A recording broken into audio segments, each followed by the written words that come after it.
Assalamualaikum warahmatullahi wabarakatuh. Alhamdulillah, puji syukur atas kehadiran Allah Subhanahu wa taala di mana pada pagi hari ini kita dapat berkumpul dalam acara desensitisasi budaya positif. Tak lupa sholawat berangkaikan salam kita hadiahkan kepada junjungan kita Nabi besar Nabi Muhammad SAW. Yang pertama-tama yang saya hormati Bapak Kepala Sekolah UPT SMP Negeri 250 Pesisir. Kemudian yang saya hormati Bapak Ibu Dewan Guru yang berhadir pada pagi hari ini. Langsung saja acara yang pertama yaitu pembawaan protokol dari saya sendiri. Kemudian kata sambutan dari Kepala Sekolah yang diwakili oleh Bapak Kasiman SPD. Kepada Bapak, waktu dan tempat kami persilahkan.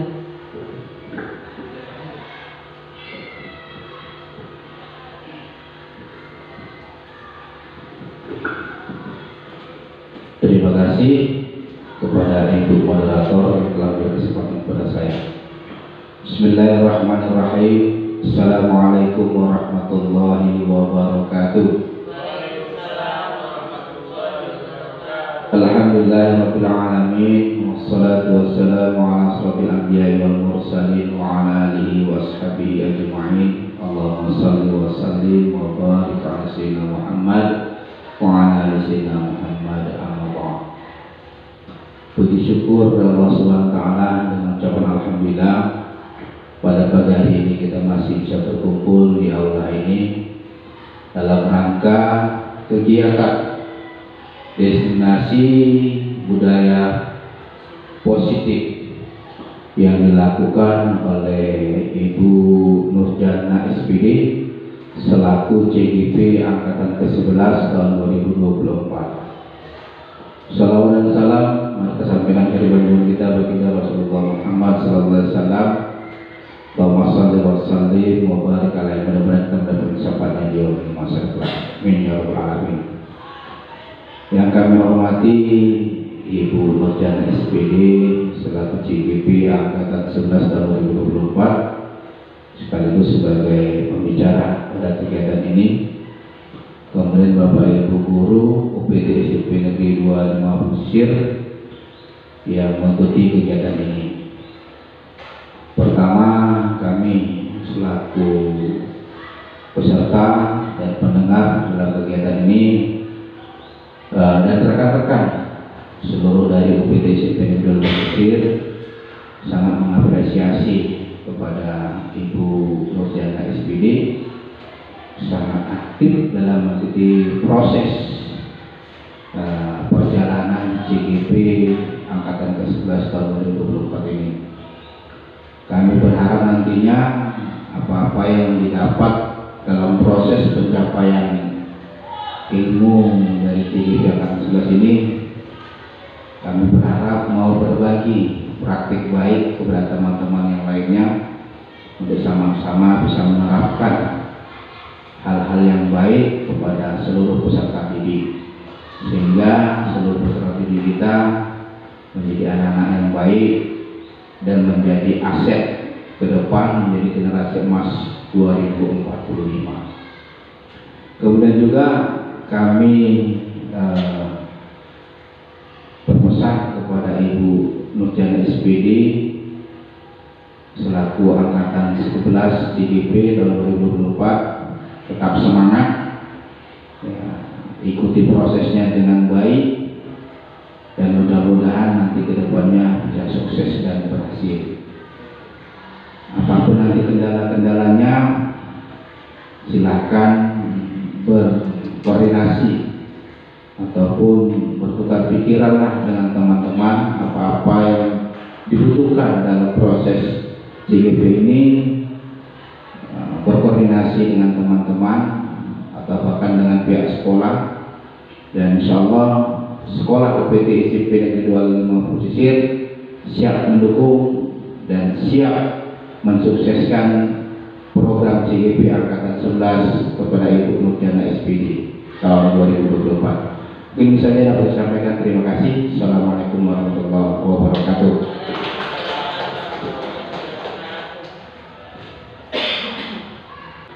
Baik, terima kasih kepada Bapak. Langsung saja kita ke acara inti, materi dari Ibu Nurjana SPD tentang diseminasi budaya positif. Kepada Ibu, kami persilakan. Assalamualaikum warahmatullahi wabarakatuh. Alhamdulillahirabbil alamin. Puji syukur kepada Allah Subhanahu wa taala kita dapat berkumpul pada acara diseminasi pada hari ini. Dan salawat dan salam kita hadiahkan kepada Nabi besar kita Muhammad sallallahu alaihi wasallam. Semoga syafaatnya kita dapat di yaumil akhir kelak. Saya ucapkan terima kasih kepada moderator, saya ucapkan terima kasih kepada Bapak Wakil Kepala Sekolah yang telah mengizinkan saya, yang telah memfasilitasi saya untuk membuat acara diseminasi pada hari ini. Pada kesempatan hari ini saya juga mengucapkan terima kasih kepada Dewan Guru yang mendukung saya penuh dari awal sampai sekarang. Hari ini saya mau mendominasikan aksi nyata modul 14 budaya positif. Jadi langsung saja ya Bapak Ibu. Judulnya ialah budaya positif. Budaya berarti kebiasaan, tapi yang dibahas di sini adalah kebiasaan yang positif.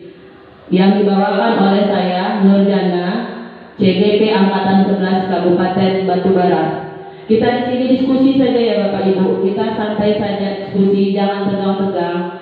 Apapun yang saya ungkapkan di sini, kita sharing, kita boleh bertanya. Seandainya pun, saya tidak setuju dengan pendapat Ibu, kita kemukakan apa pendapat Bapak Ibu. Jadi kita di sini berbagi ilmu. Karena budaya positif itu bukan hanya sendiri yang membuat, tapi kan seluruh. Entah mana tahu Bapak Ibu sudah membuatnya gitu. Jadi kita lanjut saja ya. Menyebarkan pemahaman dan pengalaman penerapan budaya positif. Jadi saya ingin menebarkan apa yang saya tahu selama belajar sudah 2 bulan. Yang saya tahu akan saya terapkan dan kita semua menerapkan. Kemudian apa itu budaya positif? Budaya positif itu adalah perubahan paradigma belajar. Bagaimana belajar yang menyenangkan anak. Kemudian memotivasi perilaku manusia. Disiplin positif. Ada disiplin itu yang terpaksa. Ada nanti disiplin itu yang ikhlas. Ya, itu yang kita bahas. Kemudian posisi kontrol. Kita ini guru mempunyai posisi kontrol terhadap murid. Kita ini bisa mengendalikan murid, nanti kita bahas. Kemudian kebutuhan dasar manusia. Kenapa anak itu selalu mempunyai masalah? Ternyata ada kebutuhan dasarnya yang tidak kita penuhi, atau di rumahnya yang tidak terpenuhi. Setelah itu kita akan membahas keyakinan kelas. Dan untuk membahas masalah anak tersebut, bagaimana menyelesaikannya, ialah dengan segitiga restitusi. Bagaimana itu nanti kita jelaskan ya Bapak Ibu. Kemudian inilah yang disebut pembelajaran dengan paradigma baru. Pembelajaran dengan paradigma baru itu dirancang yang terdiferensiasi sehingga setiap siswa belajar sesuai dengan kebutuhan dari tahap perkembangan untuk mewujudkan profil pelajar Pancasila. Kita sudah tahu kan Bapak Ibu, kurikulum merdeka tidak untuk mencapai KKN. Artinya, asalkan anak itu di dalam aktif, ya sudah. Nah itu dia Bapak Ibu. Profil pelajar Pancasila, dimensi yang harus kita wujudkan itu ini. Nah di sini kan tidak terlalu ditonjolkan akademisnya. Inilah yang harus kita perdalam lagi di dalam kelas itu atau di luar kelas. Kemudian apa itu disiplin positif? Disiplin positif ialah sesuatu yang dilakukan seseorang pada orang lain untuk mendapatkan kepatuhan. Kita yang mendisiplinkan. Tapi bagaimana orang yang kita disiplinkan itu ikhlas, tidak terpaksa. Nah itu yang kita bahas nanti. Kemudian sebagai pendidik, tujuan kita adalah menciptakan anak yang memiliki disiplin diri sehingga mereka berperilaku dengan mengacu pada nilai kebajikan yang universal dan memiliki motivasi intrinsik, bukan ekstrinsik. Intrinsik, maksud dari intrinsik ini Bapak Ibu adalah dari dalam diri dia. Kalau dia buat salah, kita tegur, dia sadar bukan karena kita marah, tapi karena dari dalam diri dia, oh saya merasa salah. Itu yang dimaksud dengan intrinsik. Kalau ekstrinsik dari luar, karena kita marah, oh Bapak itu marah, takutlah aku buatlah PR-ku. Tapi yang harus kita laksanakan adalah menimbulkan pemahaman dia untuk sadar secara intrinsik. Nah, nanti kita bahas Bapak Ibu.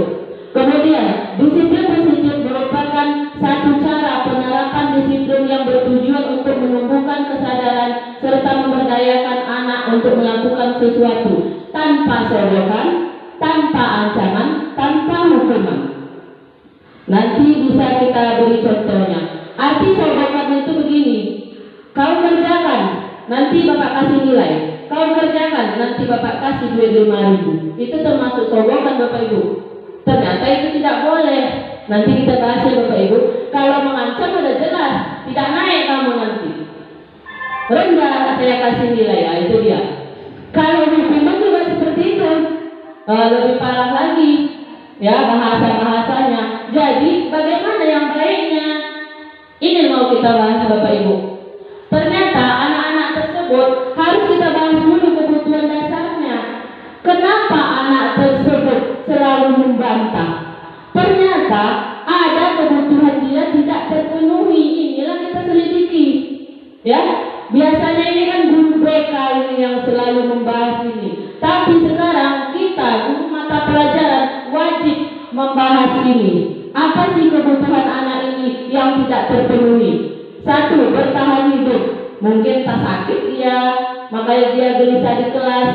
Kemudian kasih sayang, entah kurang, entah pilih kasih, kita kan nggak tahu ya kan. Kemudian rasa diterima. Apakah kita sudah menerima semua anak itu yang jumlahnya 32 di kelas itu? Jangan-jangan ada yang tidak disuka misalnya. Kemudian penguasaan. Ternyata dia ingin juga merasa berkuasa, artinya dia ingin juga mempunyai power, mempunyai oh aku bisa diandalkan gitu. Kemudian dia ingin juga kebebasan dan kesenangan. Ya, kesenangan dia itu bagaimana? Bermain. Ada waktunya anak ini bermain ternyata. Nah, jadi mungkin dari situ mereka bisa membantah kita. Sebelum masuk untuk selanjutnya Bapak Ibu, saya akan menontonkan apa yang telah saya buat, ya. Oke Bapak Ibu. Kali ini Bapak Ibu, saya akan memberi tontonan YouTube. Kita tonton dulu ya Bapak Ibu. Sebelum kita menghukum anak, kita pastikan kita sudah punya keyakinan kelas dulu. Itu untuk wali. Jika kita guru mater, kita harus punya keyakinan guru kita sendiri, mater kita. Setiap ibu masuk, ibu punya peraturan ya, harus kita buat Bapak Ibu. Boleh kita tonton.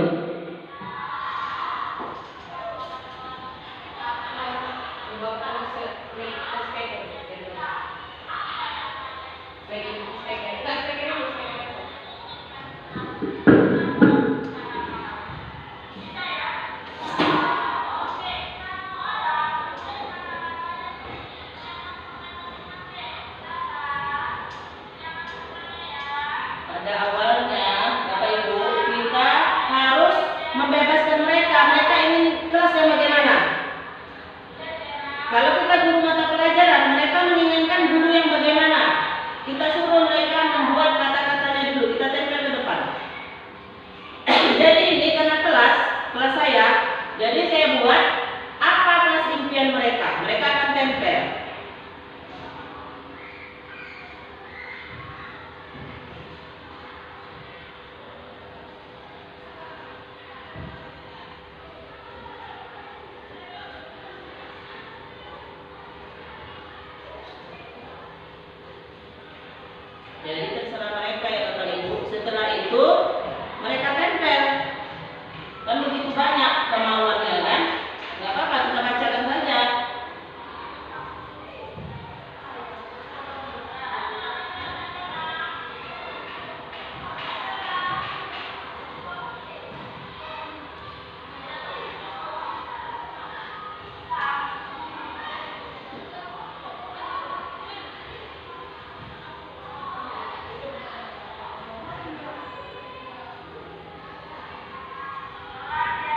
Jadi setelah ditempel Bapak Ibu, setelah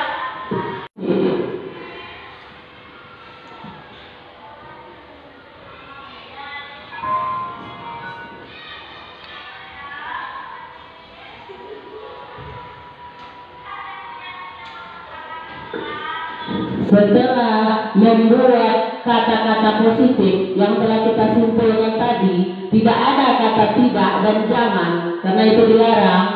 Jadi kita pindahkan lagi ke keyakinan kelas di yang warna hijau saya buat. Di yang hijau ini, itulah keyakinan kelas. Beda kesepakatan dengan keyakinan. Kesepakatan itu apa yang dimau mereka. Mereka kan bahasanya kan banyak. Jadi kita simpulkan lagi menjadi keyakinan yang agak ringkas. Seperti mirip kata-kata 7K lah gitu. Agak ringkas. Kita buat lagi di tempat yang warna hijau itu. Itulah yang namanya keyakinan.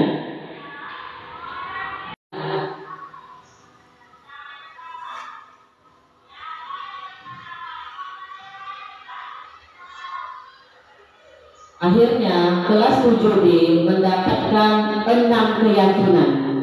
6 itu kan mereka yang buat, mereka harus sepakat.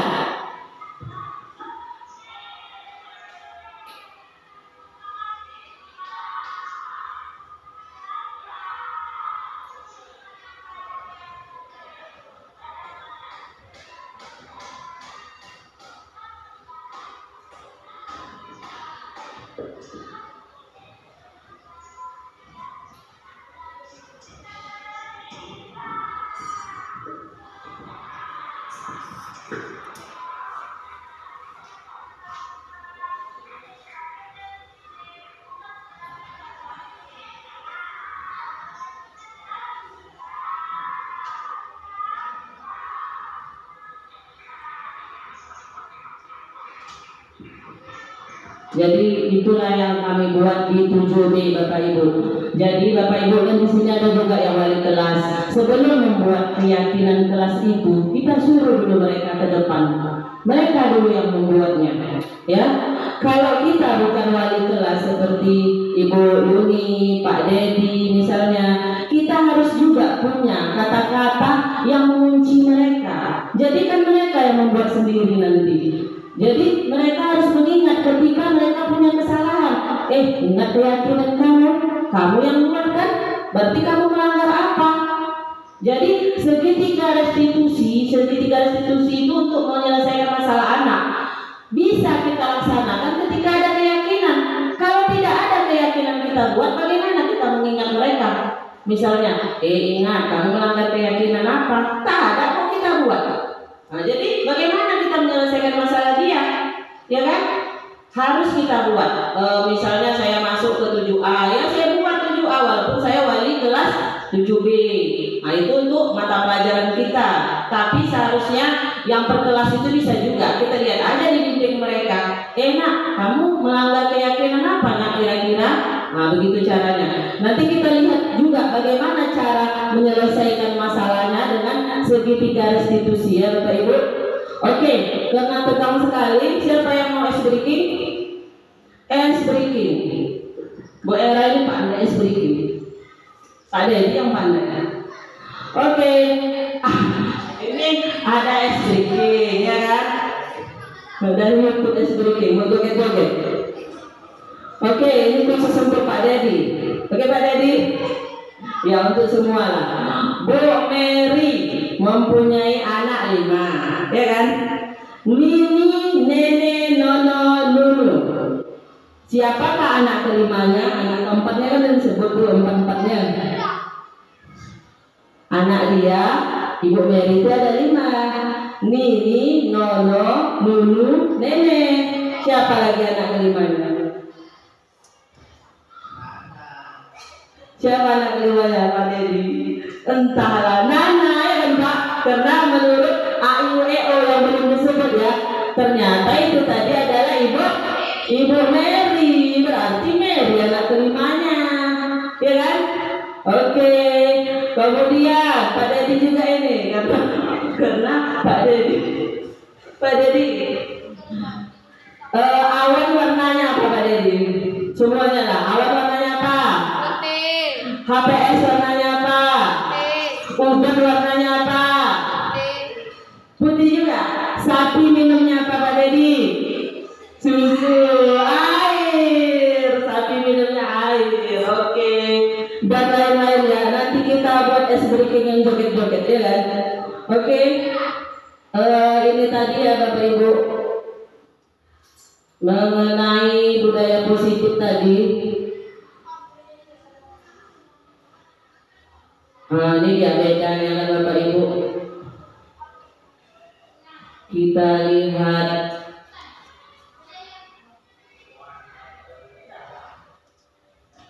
motivasi perilaku manusia. Manusia berbuat sesuatu ada yang melandasinya. Yang satu, menghindari ketidaknyamanan dan hukuman. Murid melakukan disiplin diri karena dia takut dihukum. Ya, ini merupakan motivasi ekstrinsik.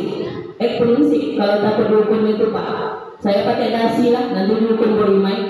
Saya pakai topi lah, nanti marah pakai sek. Itu ekstrinsik, gara-gara pakai sek. Gara-gara borimai. Kapan dia muncul dari diri dia? Itulah kita timbulkan keyakinan tadi. Dia yang membuatnya gitu. Kemudian kenapa lagi dia membuat sesuatu itu? Yang nomor 2 ini karena mendapat imbalan, mendapat penghargaan. Murid melakukan disiplin itu karena mendapat imbalan. Itu yang prinsip juga. Aku baik dikasih bujana nilai 90. Aku capek sama Bu Era nih, aku masuk ke dalam bajuku. Nah, Bu Era kan cantik, berarti gara-gara Bu Era, tidak dari diri dia. Yang kita timbulkan ini dari diri dia. Memang susah ya Bapak Ibu. Inilah mau kita laksanakan. Kemudian menghargai nilai-nilai kebajikan sendiri. Inilah yang kita maksud tadi Bapak Ibu. Jadi karena dia yang membuatnya, dia tahu nilai kebajikan itu, dia tahu kebaikan itu harus ada di diri dia. Murid melakukan disiplin diri karena sadar akan nilai kebajikan dirinya. Inilah nilai intrinsik. Kemudian selanjutnya, apa beda hukuman dengan penghargaan? Mana yang lebih baik? Dua-duanya ternyata untuk sekarang ini setelah saya belajar, pemikiran kita sama awalnya kan? Apa salahnya dikasih penghargaan ya kan? Pemikiran kita sama.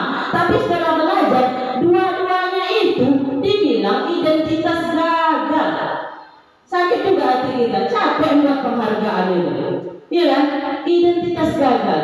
Apa bedanya? Memang yang lebih parah hukuman. Coba kalau hukuman itu menyakitkan murid, teringat murid ya kan? Jujur, perlahan-lahan kita Bapak Ibu. Kemudian penghargaan, tersinggung rasanya kita ya kan? Karena selama ini ya kita buat penghargaan itu sama anak-anak ya dari ribut. Ternyata tidak efektif. Boleh kita nanti sharing-sharing Bapak Ibu. Kemudian konsekuensi boleh juga. Tapi bagaimana konsekuensi ini? Konsekuensi ini penguatan jangka pendek, sekedar kata-kata lah, sesuai janjinya. Misalnya kalau pelajaran olahraga Bu Yuni, pernah Bu Yuni bilang misalnya harus janji dulu. Ini siapa yang terlambat dia sibuk, nanti push up ya. Itu pun jangan menyakiti, misalnya 10 kali, tapi udah janji. Ternyata dia lambat, tidak apa-apa Bu Yuni. Ini termasuk konsekuensi. Itu kan karena pelajaran olahraga, artinya push up 10 kali masih wajar. Nah itu konsekuensi, masih boleh. Yang tidak boleh memang sengaja dihukum yang berlebihan supaya jerah. Anak ini seharusnya bukan dicari jerahnya, tapi dicari pembelajarannya. Kemudian bagaimana konsekuensi itu? Perlu monitoring, artinya kita lihat, jangan kita biarkan aja. Kemudian murid menghormati peraturan itu. Memang tahu dia, oh nanti aku dapat konsekuensi. Kemudian ada respon kita.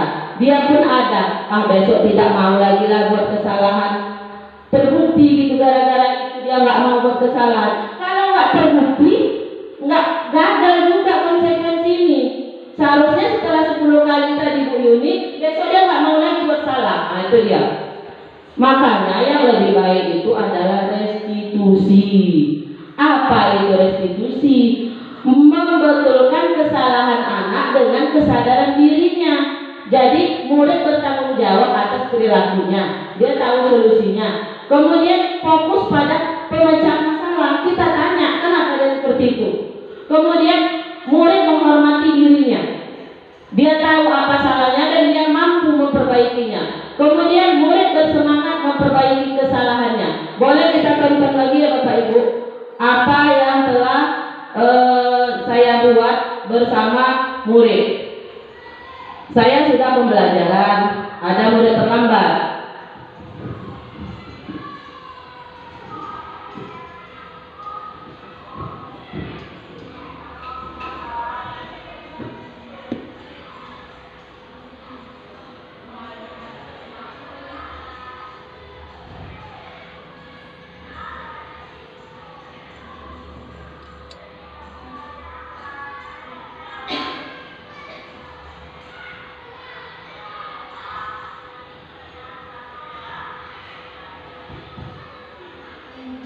Jadi Bapak Ibu, jangan kita marahi langsung di depan, kita bawa ke ruangan kita, atau di depan, jangan di dekat kawan-kawannya. Boleh di depan tapi tidak ribut-ribut. Kita tanya secara pribadi.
Itu dia tadi Bapak Ibu. Bapak Ibu, adakah yang mau dipertanyakan sebelum kita lanjut materi berikutnya? Kita boleh bertanya apapun itu, namanya juga sharing-sharing. Silakan Bapak Ibu. Ya, silakan Pak Kasiman. Baik, terima kasih kepada narasumber saya terkait dengan video tadi Bu. Kan semacam proses lah setelah ada kesepakatan kelas ataupun kesepakatan dalam dengan guru mata pelajaran. Jadi tadi sesuai terlambat dalam proses segitiga restitusi tadi. Ini kan guru proses sesuai terlambat. Prosesnya tadi apakah dalam KBM atau di luar KBM? Kalaupun nanti dalam KBM, apakah tidak mengganggu dengan mata pelajaran yang lain dan akan berpengaruh kepada anak tidak mengikuti materi berikutnya? Terima kasih. Terima kasih atas pertanyaan dari Bapak Kasiman. Karena berhubungan kita guru mata pelajaran, ketika ada anak bersalah, apakah langsung kita proses atau setelah habis jam pelajaran kita bawa ke ruangan misalnya, sedangkan guru lain ada masuk, ya kan Bapak Ibu? Kebetulan anak ini bermasalah, biasanya kan di jam kita itu kan ada pas latihan, evaluasi. Kita boleh keluar sebentar, ajak anak itu keluar, pas jam kita juga. Atau di depan juga boleh Bapak, tapi kita nggak boleh langsung, kamu salah, nggak boleh gitu. Kita pas kita memonten, kita tanya pribadi pribadinya di depan, apalagi pas 3 les kan banyak waktu kita duduk di depan, atau jam istirahat kalau memang waktu kita sedikit. Nah, itulah Bapak Ibu untuk menyelesaikan anak tersebut. Bagaimana baiknya? Kalau memang masalahnya berat, kita izin dengan guru lain. Namanya anak ini bermasalah. Toh kalau dia masuk pelajaran lain pun dia tidak semangat gitu, ya. Tapi seharusnya kita pandai-pandai membagi waktu pada jam pelajaran kita saja, Bapak Ibu. Nah, itu dari saya. Ada pertanyaan lain? Ya, Ya, silakan Pak Dedi. Pertanyaan dari Pak Dedi, silakan. Assalamualaikum warahmatullahi wabarakatuh. Waalaikumsalam warahmatullahi wabarakatuh. Jadi pertanyaan saya ini Bu, terkait video terakhir ini tadi tentang terlambatnya anak-anak. Iya. Apalagi saya sebagai ibu makan. Jadi pernah juga begitu. Waktu saya sudah memasuki les, tiba-tiba ada yang terlambat anak-anak. Ketika terlambat itu, saya mungkin nggak memberikan hukuman. Kenapa? Bukan berarti saya suka menyakiti anak-anak. Namun dengan itu mereka akan disiplin ke depannya. Baru pertama saya membuat hukuman seperti itu, alhamdulillah setelah itu nggak ada lagi. Termasuk anak kelas 9B. Karena saya ketuanya pun apa gitu kan Bu. Itu banyak yang memang nekat-nekat anak-anaknya. Tapi setelah saya membuat seperti itu, mereka nggak begitu lagi. Jadi kenapa saya dari pertanyaan itu? Ketika saya lihat video itu, mungkin tidak juga saya bilang itu salah. Memang cuman gak enaknya ketika anak terlambat itu disuruh langsung duduk. Ini jadi patokan untuk anak-anak lain. Kenapa saya bilang patokan untuk anak-anak lain? Karena mereka berpikir, oh gitu ya terlambat. Besok kita gitu juga lah terlambat, nggak ada gaduh-gaduh gitu ya. Maksudnya tidak takut lagi itu. Jadi itu saya tanya Bu, bagaimana solusi bagusnya lalu? Terima kasih atas sharing-sharingnya Pak Dedi. Sama pemikiran kita Pak Dedi. Saya juga seperti itu di awal-awalnya. Tapi setelah saya belajar modul ini, apa yang kita buat itu ternyata kan sudah dibilang tadi, itu adalah pendekatan yang gagal. Artinya itu ekstrinsik, sudah kita bahas. Artinya dia patuh, takut sama Pak Dedi, ya kan? Bukan artinya dia mau dari dirinya sendiri. Tadi kata Pak Dedi, kenapa harus disuruh duduk Bu? Nanti yang lain ngikut, enak aja, terlambat bisa kok duduk. Duduk itu kita menghargai kemanusiaannya. Tadi kan ada kebutuhan dasar anak ini, butuh dihargai. Ya, kita suruh duduk untuk mengikuti pembelajaran kita, tapi konsekuensinya ada, itulah kita panggil tadi secara pribadi. Ini memang jadi pembahasan yang sangat lama modul ini. Restitusi ini, budaya positif ini, semua membahasnya lama karena di lapangan berbeda dengan teori. Tapi inilah yang kita usahakan Bapak Ibu. Inilah budaya positif yang mau kita usahakan. Semua guru-guru kalau kita bertindak seperti ini, kita coba dulu apa kebetulan ini berubah. Kalau memang berubah semua kita berbuat seperti itu, berarti bagus berjalan budaya positif kita. Kita coba perlahan-lahan, ya, dengan konsekuensi dulu. Konsekuensi tadi kan boleh saya bilang, bukan berarti tidak boleh Pak Dedi. Kemudian baru kita dengan restitusi tadi. Ternyata pembelajaran sekarang inilah yang dianjurkan, menyelesaikan masalah harus dengan segitiga restitusi. Nah, gitu Bapak Ibu. Jadi nggak apa-apa Pak Dedi, itu masa lalu kita perbaiki. Harus sadar dari diri dia. Kita tanya, apa sih anaknya terlambat nak? Bagusnya ditengok. Nggak ada ya kesadaran supaya nggak terlambat lagi secara perlahan-lahan. Mudah-mudahan ada perubahan. Karena begini Bapak Ibu, pada kenyataannya saya mendapat chatting juga Bapak Ibu dari Ulpi kelas iya boleh? Apa? Boleh. Ini kita sharing. Mau nanya soal terkait yang tadi yang saya bilang tadi. Dan ketika itu saya yakini juga anak-anak itu ada di kelas itu terdapat sebuah peraturan. Iya. Jadi saya tunjuk peraturannya itu berkaitan sama mereka. Berarti mereka untuk menanamkan di situ juga. Jadi nggak pernah baca peraturan di sini. Lupa Pak? Itu alasan dia, lupa. Berarti kalau ditanamkan betul-betul mereka pengen ingat. Nah, itulah bagusnya Bapak. Karena sudah ada keyakinan di kelas masing-masing. Nah, itulah bagusnya punya keyakinan di kelas masing-masing. Setiap anak masalah, kita tak perlu capek-capek. Nah, ingat keyakinan. Nah, kalau memang jawabannya lupa, itulah anak-anak. Itu yang selalu kita ingatkan. Jadi kita nggak usah keluar tenaga atau suara capek-capek. Kita panggil, kenapa sih nak kamu masalah? Lihat keyakinan. Gitu-gitu aja Bapak Ibu. Nah, begitu yang seharusnya. Kemudian ini Ulfi. Karena dilihatnya cara kita menangani si Fikri, dengan begitu, tidak perlu dengan libur-libur. Dia men-chatting saya. Kurang apa ini chattingnya Bapak Ibu. Jadi ada temannya memaki, saling memaki lah. Jadi dia men-chatting saya pun heran, saya bukan walinya. Kemudian dia sedang sama Ibu BK mungkin. Dan dia melihat saya menangani Pak Fikri tadi, menangani Fikri seperti itu. Dia mencoba, Bu, selesaikan masalah saya, Bu. Dia ngomong kasar. Kenapa gitu? Tapi kan berteman. Kemudian dia, Bu, gara-gara saya nggak bisa bawa dia numpang lagi. Dia marah. Iya, kita coba pakai pendekatan restitusi ya, kita praktekkan. Mudah-mudahan ada kesadaran. Iya, Bu, mohon bantuannya, Bu.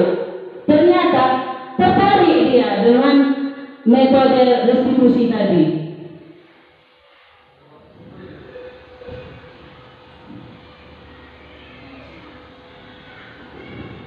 Jadi dia minta selesaikan masalahnya Bapak Ibu. Jadi saya panggil ke ruang guru. Ada 6 orang yang terlibat. Aturannya kan lawannya cuma sama salsa, Ulfi sama salsa gara-gara nggak menumpang. Rupanya karena gosip. Nah, jadi merembet. Saya sidang, saya tanya betul-betul. Mereka mengaku kesalahannya masing-masing. Bahkan si Ulfi sendiri mengaku dia salah juga. Artinya mereka sadar. Bukan berarti si pengadu ini merasa benar. Karena sudah dia buat segitiga restitusi tadi, akhirnya mereka minta maaf, sama-sama minta maaf dan mengakui masing-masing punya kesalahan dan mau memperbaikinya. Besoknya mereka dengan ceria sama-sama mendukung kawannya 17 Agustus. Itu sebelum 17, ya, seharinya. Besok mereka berkawan lagi, aturnya nggak berkawan lagi Bapak Ibu. Semangat, karena dua-duanya mengaku salah, ya, mau memperbaikinya. Dan kemudian ini lanjut daripada restitusi tadi ya Bapak Ibu. Nanti kalau ada yang mau kita tanya lagi.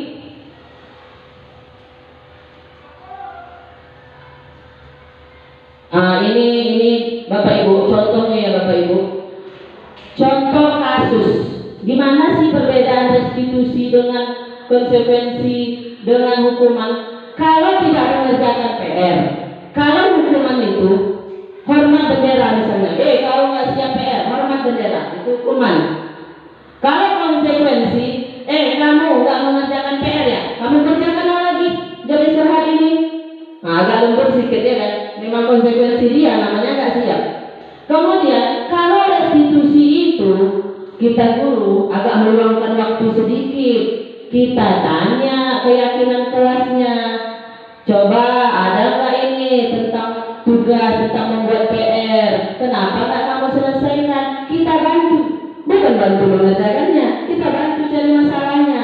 Jangan-jangan dia tadi malam disuruh mamanya kerja, ya kita tanya, terus kita tanya juga solusinya. Bagaimana ini anak? Kamu kalau terus begini, bisa nggak kamu berbagi waktu membantu orang tua sama mengerjakan PR? Pasti dia dapat jawabannya sendiri Bapak Ibu. Nah, tapi kita harus inilah, harus rajin untuk menanyanya dan mengasih solusinya. Kemudian posisi kontrol kita sebagai guru, kita pandai bersalah. Ibu kecewa lah sama kamu. Dulu kamu nggak kayak gitu, sekarang kok kayak gitu sih? Kecewa kali Ibu sama kamu. Kamu dulu anak baik, sekarang kok kayak gitu. Ternyata nggak boleh Bapak Ibu, sedih hatinya. Ya, jadi guru ini banyak sekali harus dipelajari Bapak Ibu. Kemudian teman, ada yang bilang aku sama muridku CS teman, ternyata ada juga negatifnya Bapak Ibu. Ya, dia terlalu berharap sama kita, pembelaan sama kita, dan sekali-kali ada rasanya setara. Sebetulnya tidak boleh ya, guru harus dihormati juga gitu. Teman ini efek negatifnya ketika kita tidak ada, dia akan susah mencari pembelaan. Oh, nggak datang pula Bapak itu, nggak datang pula Ibu itu, dia yang baik sama aku. Nah, itu ada teman. Kemudian pemantau ini selalu kita buat menggunakan poin.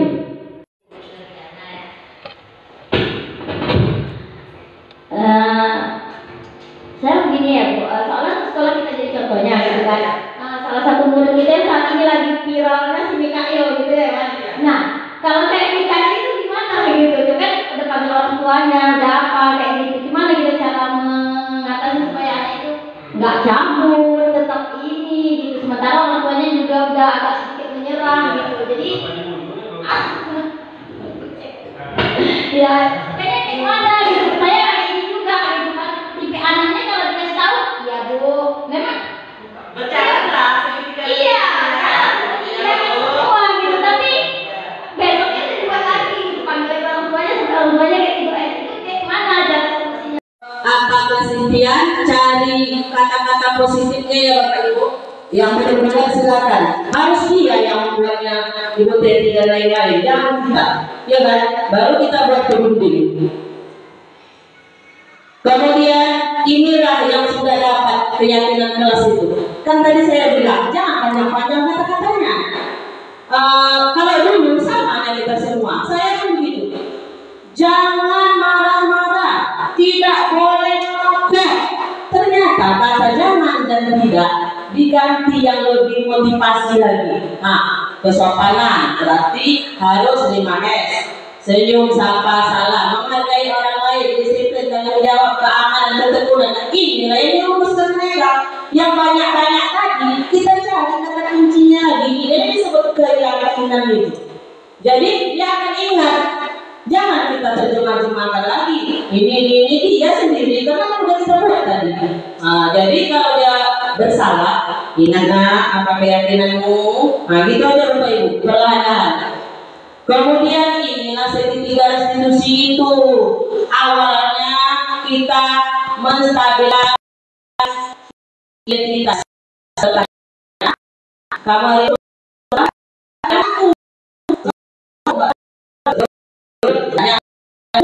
tadi ada laporan tiket loh, baru naik.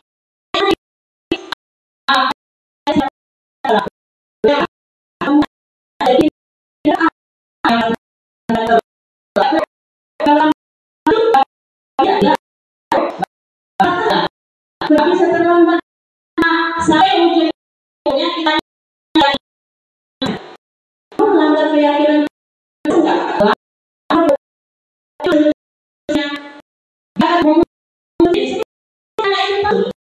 Tapi intinya mau tidak. Itu yang kita bangkitkan. Segitiga restitusi itu ditanya, kemudian dicari solusinya, tapi dia yang mencari. Terus kita jodohkan dengan keyakinan kelas dia. Kalau seperti ini mudah kita berbuat, ya kan? Kalau seperti ini, semua orang buat seperti itu ya, mudah bisa. Lanjut dan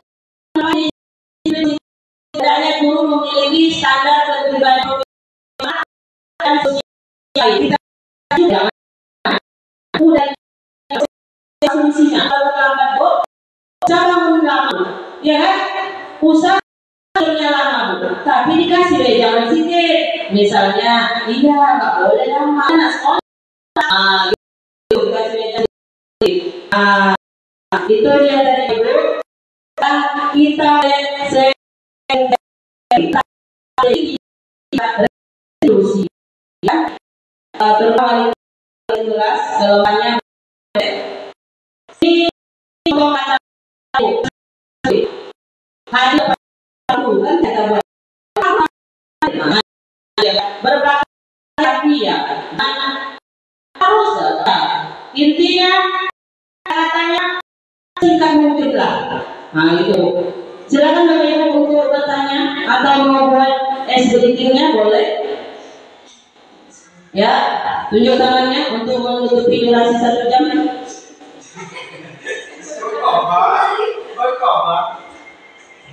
Silakan Bu Rizda, apakah ada pengalaman Bu Rizda menangani salah anak ketika gimana? Ancaman gimana?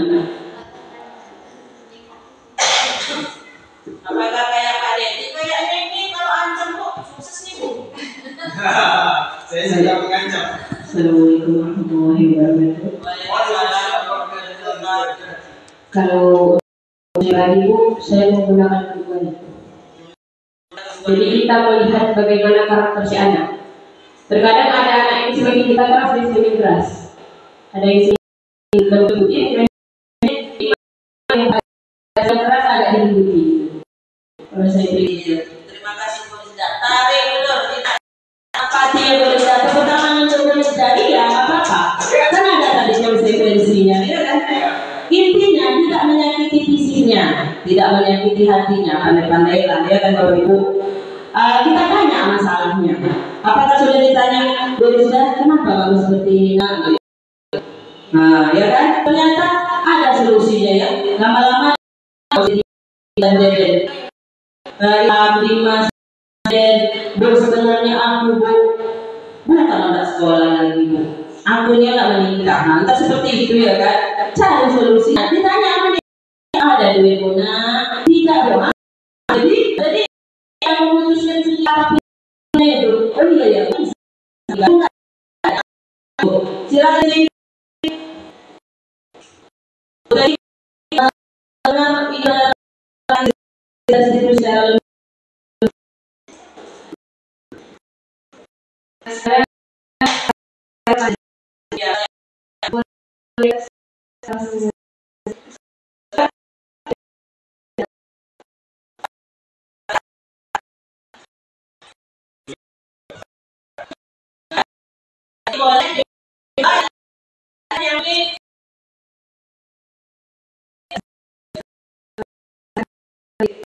Dengar ibarat secara Rumah, baru setelah kita coba restitusi. Nah ya, restitusi dan reward.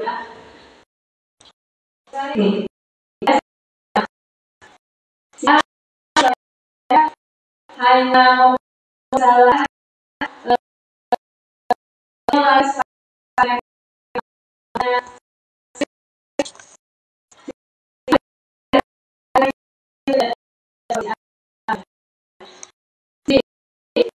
misalnya ada satu anak seluruh kesepakatan kira-kira tindakan apa yang harus kita lakukan, karena terus terang saya mendapati anak yang seperti itu Bu. Jadi tadi terus terang tadi saya gini buka kasih hukuman sepuluh kata gitu kan. Kalau misalnya 10 kesepakatan artinya tukang lumayan gitu ya. Satu lumayannya. Assalamualaikum warahmatullahi wabarakatuh. Terima kasih kepada Bu Nurjana yang telah memberi kesempatan kepada saya.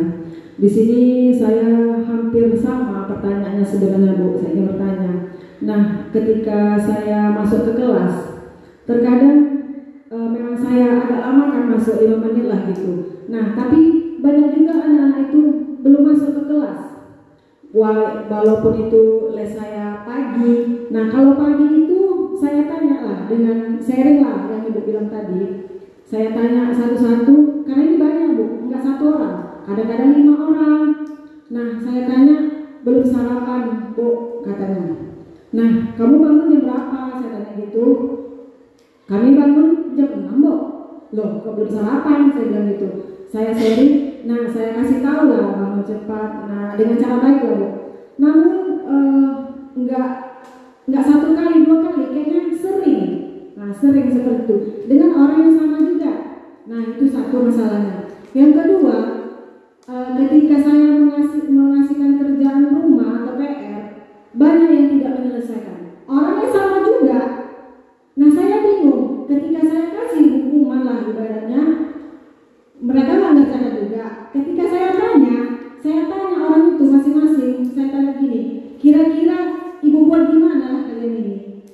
untuk mengerjakan. Udah 3 minggu tugas nggak siap juga. Nggak tahu kok, terserah ibu lah katanya gitu. Saya jadi bingung kok, kira-kira itu gimana tanggapan ibu? Terima kasih.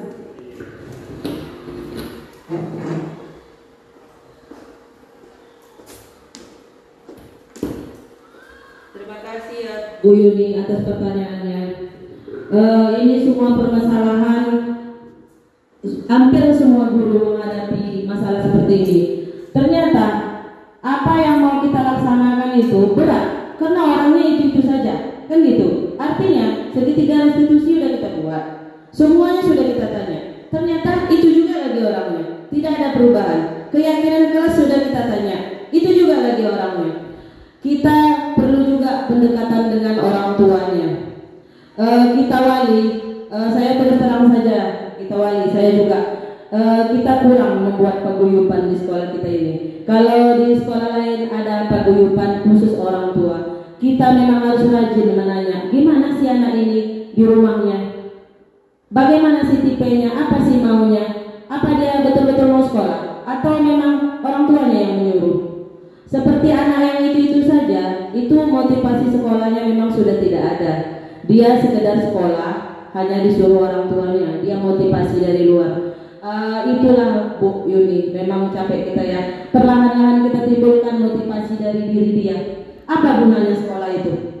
Ya, apa gunanya dia menjadi orang yang mendengarkan guru, menjadi orang yang pintar itu apa gunanya? Kita kasih masukan secara perlahan-lahan, kita nasihati secara perlahan-lahan. Memang begitulah sebagai seorang guru, kita tidak bosan-bosannya mengingatkan anak ini. Memang cerita budaya positif, disiplin positif ini tidak ada bosan-bosannya, tidak ada habis-habisnya. Memang begitulah Bu Yuni dan Bapak Ibu yang lainnya. Kita harus semangat, kita harus yakin bahwa anak ini akan menjadi seseorang yang bermanfaat di kemudian hari. Kita timbulkan itu. Kalau perlu, kalau memang terasa di hati kita sedih dan menangis, itu juga yang kita ungkapkan sama dia. Mudah-mudahan besar nanti dia ingat, oh bapak ini begitu mengharapkan saya menjadi orang, ibu ini begitu mengharapkan saya menjadi orang. Mudah-mudahan bisa berubah. Ya, dari saya sekian saja. Mungkin ada tambahan dari bapak ibu yang lain, saya persilakan.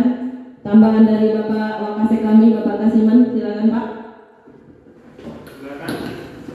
Baik, terima kasih kembali narasumber dari semua masukan dari teman-teman. Memang ini adalah menjadi permasalahan kita bersama terkait dengan sikap peserta didik kita dalam hal ini menerima pembelajaran di kelas sekaligus dengan proses pembelajaran sekaligus juga dengan sikap. Sebetulnya ini masalah sebenarnya masalah nasional, tapi dalam hal itu muncullah kurikulum yang sebenarnya permasalahan ini ada, ya bersama-sama kita menyelesaikan dengan catatan kita harus bekerja sama. Ada kerjasama antara peserta didik, kemudian kerjasama peserta didik dengan guru, kemudian pihak sekolah, pendidik dengan orang tua, bahkan sekolah dengan warga sekitar sekolah. Karena seluruh komponennya apabila bersatu dan saling peduli dengan pendidikan, mudah-mudahan hal-hal yang kita khawatirkan tidak akan terjadi. Jadi konsepnya memang tadi disampaikan oleh Ibu narasumber, memang harus kita perkuat adalah kita bentuk paguyuban sekolah dengan dilibatkan orang tua siswa dalam sebuah komunitas, sehingga disitulah kita akan men-sharing hal-hal yang positif, bahkan hal-hal yang negatif. Kalaupun hal-hal yang negatif bisa kita mencari solusinya, hal-hal yang positif perlu kita gunakan demi kebaikan kita bersama. Jadi intinya kepada kita semua, jangan merasa lelah untuk menjadikan anak-anak kita adalah anak yang baik, untuk anak-anak yang berprestasi, untuk menuju generasi emas. Kemudian juga jangan juga merasa kurang peduli, karena siapapun yang diamanahkan oleh orang orang tua kepada kita, ini adalah anak kita, walaupun ini statusnya peserta didik, tapi kan jadikanlah hal-hal yang baik kita berikan kepada mereka menjadi ladang pahala bagi kita. Tadi yang disampaikan oleh Ibu Narsul sepakat, saya setuju. Suatu saat mereka pasti akan mengenang kita, mengenang yang baik ataupun yang tidak baik mereka lakukan. Itulah yang mungkin yang kita buat tidak baik bisa merubah dia menjadi lebih baik. Artinya tetap semangat, apalagi kepada kita semua, terutama Bapak Ibu guru hebat ini mempunyai sikap yang sabar luar biasa untuk mendidik, mengarahkan anak kita menjadi lebih baik lagi. Jadi kepada kita semua sekali lagi saya berharap jangan merasa bosan, jangan merasa jenuh, tetap semangat untuk mendidik, mengarahkan anak kita menjadi anak yang baik, berkarir, berkarya, dan bisa menjadi anak kebanggaan kedua orang tua, agama, nusa dan bangsa. Terima kasih. Assalamualaikum warahmatullahi wabarakatuh.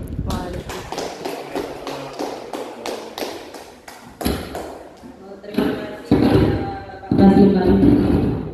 Sharing-sharingnya hari ini sangat bermanfaat.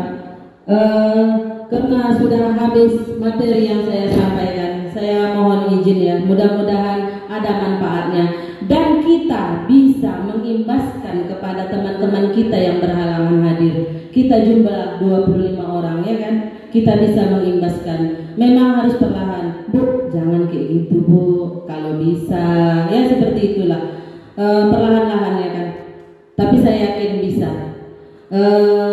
Karena sudah berakhir, jadi saya mau refleksi menanyakan bagaimana sih hari ini pembelajarannya atau diseminasinya. Saya akan bertanya kepada Ibu Imai. Kami persilahkan kepada Ibu Imai untuk menceritakan bagaimana perasaan hari ini.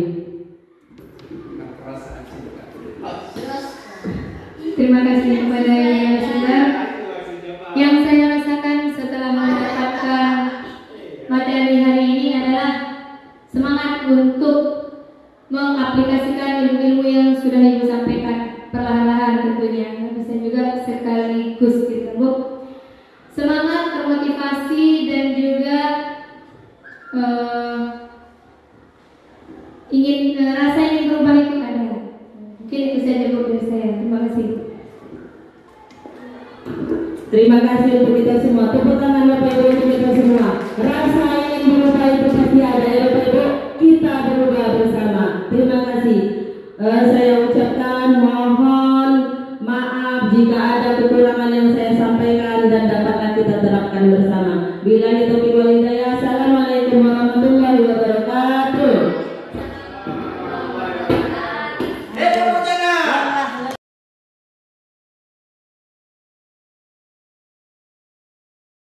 Assalamualaikum warahmatullahi wabarakatuh.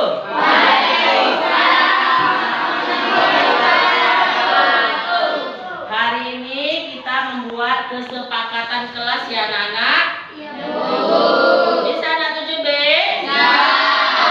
Kesepakatan kelas itu adalah keinginan kita, kelas impian kita. Apa yang kalian impikan di kelas ini? Apa yang kalian inginkan di kelas ini? Kita buat dulu kata-katanya. Bisa ya? Bisa.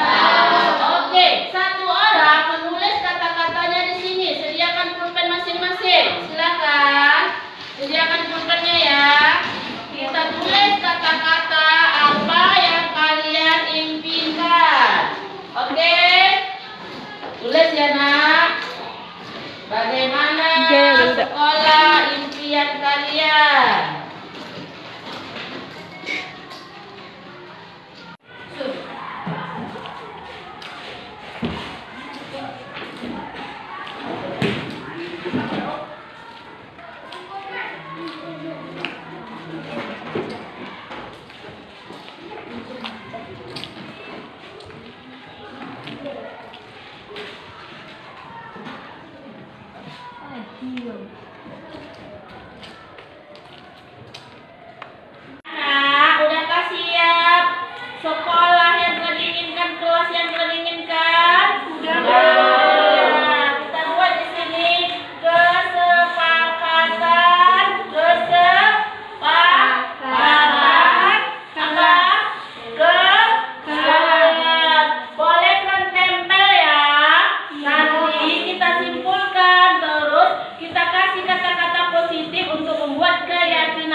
Kelas impianmu, ayo yang belum menempel tadi silakan.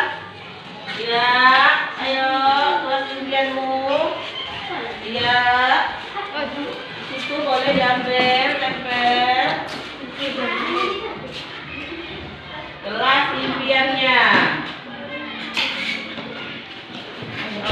Ayo, itu ada lagi tuh. Sini, ayo, dah. Sutradara Lo masih kerja. Ya. Ini membuat kesepakatan kelas. Kita cari kata-kata positifnya ya. Kita cari kata-kata dari teman-teman kita semua, dari kalian semua. Apa yang mau kita simpulkan? Ya, supaya dapat keyakinan kelas kita. Keyakinan nanti kita tulis di sini. Keyakinan itu nilai yang kita percaya. Ini kita simpulkan dulu kata-katanya. Cari kata-kata positif. Silakan Ziana maju kita baca sama-sama. Coba Ziana, teman-teman kita mau apa ya Ziana? Ini kelas yang nyaman. Kelas yang nyaman. Oke. Kayaknya ada tinggi. Berarti fasilitasnya apa lagi? Saya ingin berteman dengan Berarti berteman, ingin berteman baik. Berarti apa itu kata-katanya? Kita pikirkan sama-sama. Kalau berteman baik, berarti suasananya damai bersahabat gitu ya? Damai bersahabat. Apa lagi? di sekolah. Ada fasilitas juga berarti. Apa lagi? Saya mau banyak makanan. Terus apa lagi? Saya ingin kelas ini damai dan tentram. Iya ini. Apa lagi? Mengutamakan segala hal ini. Oh, berarti disiplin. Apa lagi? Sekolah yang disiplin dan aman. Iya, ini aman ya. Berarti ini aman ya. Apa lagi? Sekolah yang dingin. Dingin. Berarti apa? Indah, sejuk ya. Indah. Apa lagi? Saya aman. Aman. Udah ini. Mirip. Apa lagi? Buku yang bagus. Mau? Buku yang bagus. Berarti fasilitas ini. Apa lagi?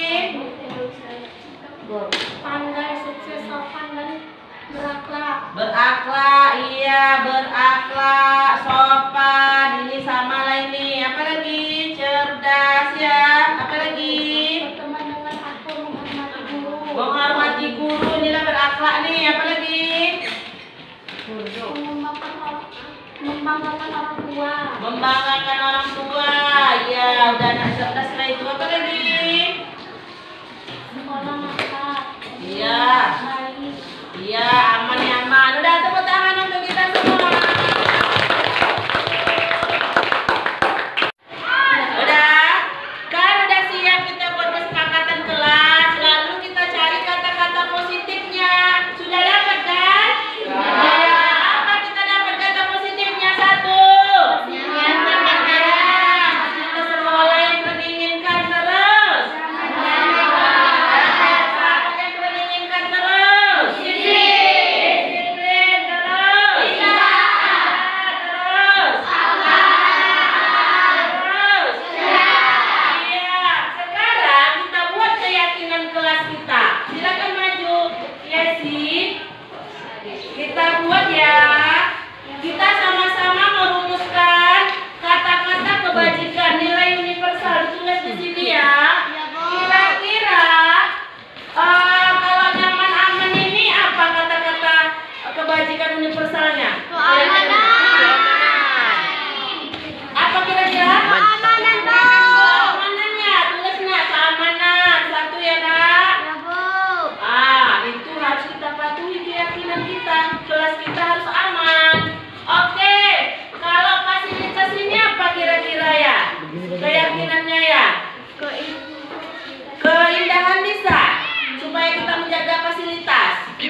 keindahan, harus menjaga keindahan kelas kita ya.